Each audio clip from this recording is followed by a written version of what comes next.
Hello বন্ধুরা, আজকে আমরা জানবো বাড়িতে যদি কারো চিকেন পক্স হয় সেক্ষেত্রে আমাদের কি করণীয়। যার চিকেন পক্স হয়েছে তাকে একটি অন্য রুমে আলাদাভাবে রাখুন। যে রুমে একটু আলো হাওয়া বাতাস ভালো যায় সেরকম একটা ঘুরে রুমে তাকে রাখুন। তার ব্যবহারের জামা কাপড় গামছা বিছানা চাদর কোনো কিছু বাড়ির অন্যরা ব্যবহার করবেন না। তাকে পরিষ্কার পরিচ্ছন্ন রাখুন।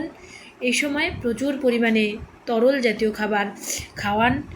পুষ্টিকর খাবার মাছ মাংস দুধ ডিম আপনাদের যেটা সামর্থ্য প্রচুর পরিমাণে খাওয়ান।